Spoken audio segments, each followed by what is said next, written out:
Mucho, demasiado. Sí, entonces alguna, ¿no? Creo que lo del túnel es parecido a lo de Yo Pierre River de Foucault, contado en primera persona, le desdibuja a uno todo y hace entrar en la mente de un asesino. Y uno comienza a entenderlo, que eso es cuando ya peligra la estabilidad mental. Sí. ¿Algo más? ¿Otra pregunta, comentario? Al final vamos a hacer el compendio de cuando hablé al principio sobre cómo estos escritores impactaron sobre la literatura latinoamericana y además un poco lo que usted está planteando desde dónde se está viendo, ¿no? Tiene que ver eso con Latinoamérica, desde dónde ellos están planteando esto, desde dónde están tomando estos temas, pues filosóficamente y literariamente muy trascendentales, porque ellos, como lo estamos entendiendo ahora, digamos que plantearon un rompimiento de entender la literatura cómoda, tranquilita y normal, y están haciendo eso, y eso hace que Latinoamérica se reconozca ante, digamos, otros esquemas de entendimiento de la literatura. Atrás, esta primera vez en estas charlas que vemos Latinoamérica, atrás hemos visto mucha Europa, mucha Alemania, mucha Francia, entonces esto lo rompe a uno y al final vamos a hablar un poco de eso, ¿o es este el momento? No, yo puedo contestar algunas cosas y supongo que después al final puedo cerrar más, pero fíjate que Macedonio va a ser para muchos escritores una fuente de relación con el conocimiento, para Cortázar, para Sábato, porque Macedonio, bueno, Borges cuenta en una autobiografía que en realidad la escribe con un profesor canadiense, creo. Él dice, cuando cuenta que lo vio al volver de Europa y entonces empieza a ir al 11, que se pasaban la tarde todos hablando de los temas más intrincados y que de repente, cuando ya se iba a acabar el tiempo, Macedonio decía una frase y desbarataba todo lo que había pasado y les decía hasta luego, ¿no? Y entonces quedaban toda la semana esperando volver a encontrarse con él, pero además sus textos, que ellos los recogieron, que los iban publicando, de alguna manera mostraban eso, porque no eran textos que se fueran a leer mucho. De hecho no se lee mucho Macedonio, pues ¿quién le interesa sentarse con una novela de esas, con esos textos? Ahora, se ha vuelto de culto. De hecho, Ricardo Piglia tiene un club de fans de Macedonio, pero para la literatura fue muy importante, porque es un reconocimiento de la necesidad de lo metaficcional y de pensar dentro de la literatura.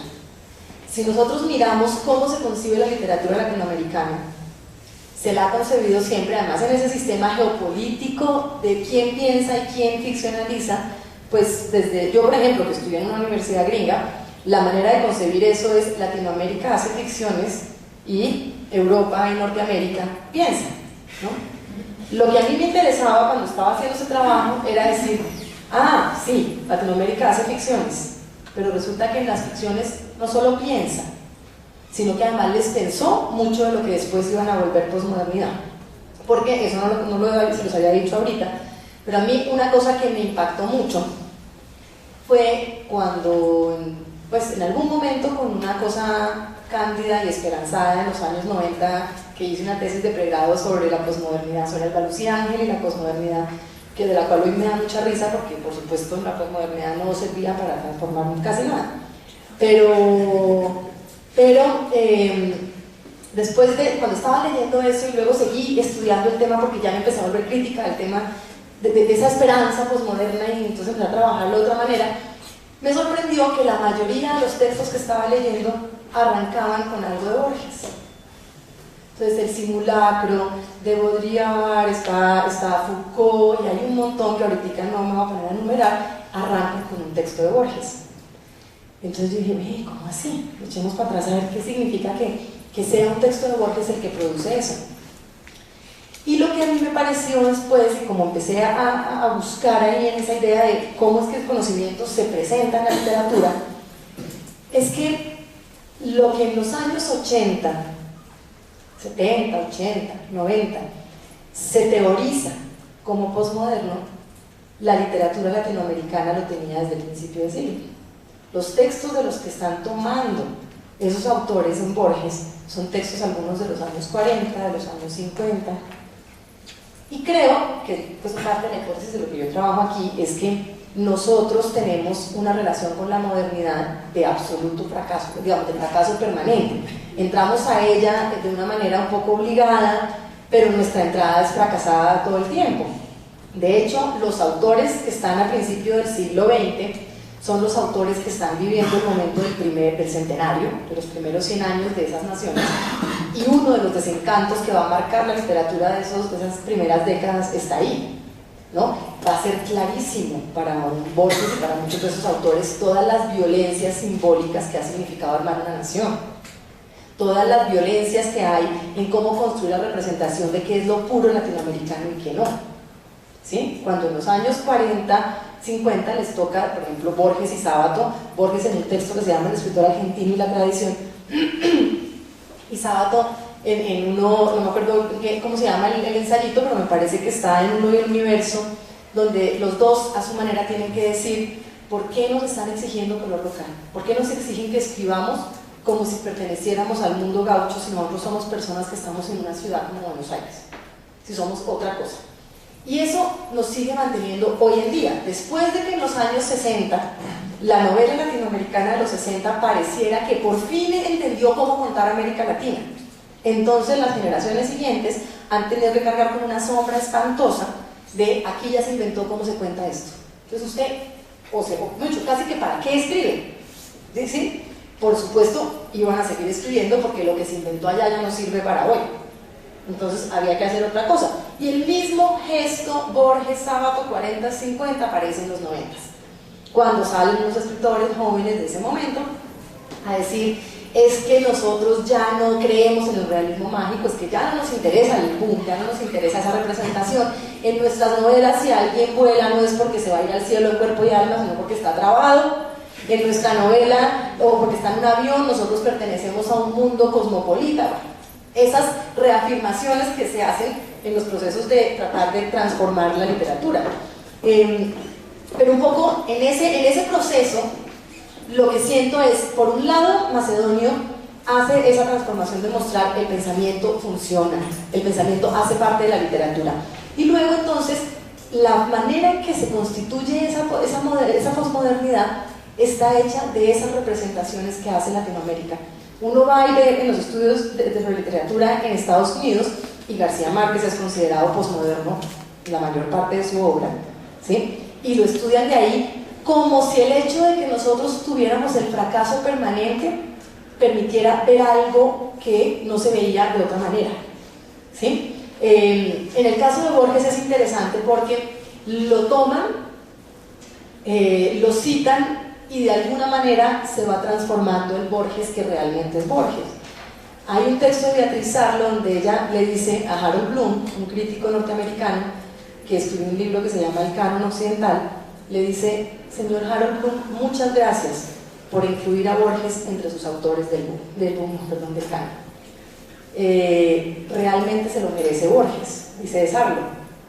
Pero yo quiero decirle al resto de los lectores que la manera como usted incluye a Borges en su canon es borrándole una buena parte de quién es Borges.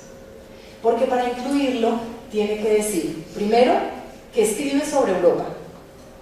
Segundo, que escribe como si estuviera dentro de Europa. Es decir, que no es latinoamericano. Y además tiene que olvidarse de toda esa otra literatura que hizo Borges que no hablaba sobre Europa. Que no hablaba como usted cree que es estar desde Europa. Y que en realidad lo que estaba haciendo es burlándose de qué significa la historia, qué significa la verdad, qué significa la causalidad, qué significa el lenguaje, qué significa la metafísica, y jugando con todo eso. Y armando, por ejemplo, un hecho que es fascinante en Borges, armando su propia historia literaria, su pasado, de autores menores, diciéndole al canon argentino, no me interesa el canon, yo voy a armar el mío, ¿sí? Voy a jugar con eso y me voy a inventar como yo quiera. Eso abre pues, un terreno de un montón de cosas. Pero además Sarlo dice, y además le quiero decir, señor Bloom, que cuando usted habla de ese Borges del que usted habla, se está olvidando de que Borges no escribió desde Europa.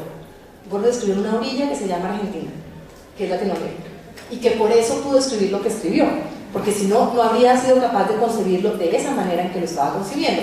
Ahora, en la literatura, en los estudios sobre literatura, durante mucho tiempo no se tuvieron en cuenta cierto tipo de textos de Borges que ahora regresan. Hay un análisis que hace una mujer que se llama Mabel Moraña sobre un cuento que se llama El etnógrafo, que durante mucho tiempo no se conoció, porque el Borges que conocíamos era ese que parecía universal, aunque era el peor, digamos, el mayor visionario y cuestionador de la modernidad que podía haber eran esos textos. En un momento se los leía como una especie de ovación al conocimiento occidental, y en realidad eran textos supremamente cuestionadores. O sea, Borges estaba diciendo en los años 40, la historia de la humanidad son unas cuantas metáforas, ¿sí? Lo dice, por ejemplo, en la esfera de Pascal. La historia de la humanidad son unas cuantas metáforas. Faltaban varias décadas para que aparecieran los teóricos que iban a decir, sí, la historia es literatura. La historia no es contar la verdad, es contar versiones de lo que pasó. Eso es inventar, eso no es objetividad. Por supuesto, tienen que decir varios teóricos también, todas las disciplinas se inventan una manera de contar que juega con su posición y su rol. El historiador no puede contar como se cuenta en una novela, en general, porque nosotros le esperamos un contar distinto al historiador que al novelista. Pero Borges está diciendo, el hecho es el mismo. Armar una nación es hacer una ficción. Entonces escribe Trönövar Orbister, que para algunos críticos es la novela de la tierra de Borges. Tal vez ustedes no... voy a contar qué significa eso en términos del contexto, y es, a principios del siglo XX en Latinoamérica, hay una necesidad que viene desde el siglo XIX, que es contar qué es América Latina.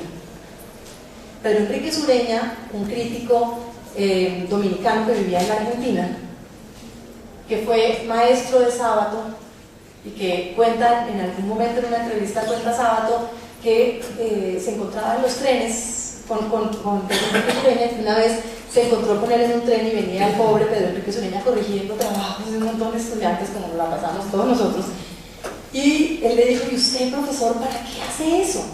Y le dice, porque tengo la esperanza de que alguno de estos sea un escritor. Bueno, por lo menos a él le fue bien. Y resulta que Pedro Enrique Sureña decía, no hay manera de que nuestra literatura haga lo que se ha creído que tiene que hacer, que es separar la necesidad del arte, de la experimentación, de lo estético, de la necesidad de la identidad. Porque somos naciones muy recientes, porque la pregunta nos es absolutamente imperiosa. Es lo que le pasaría al mundo colombiano hoy. Es muy difícil separar de nuestra realidad como creadores el tema de la violencia que vivimos. Se contará de muchas maneras, se cantará de formas diversas, pero hay algo que se vuelve imperioso.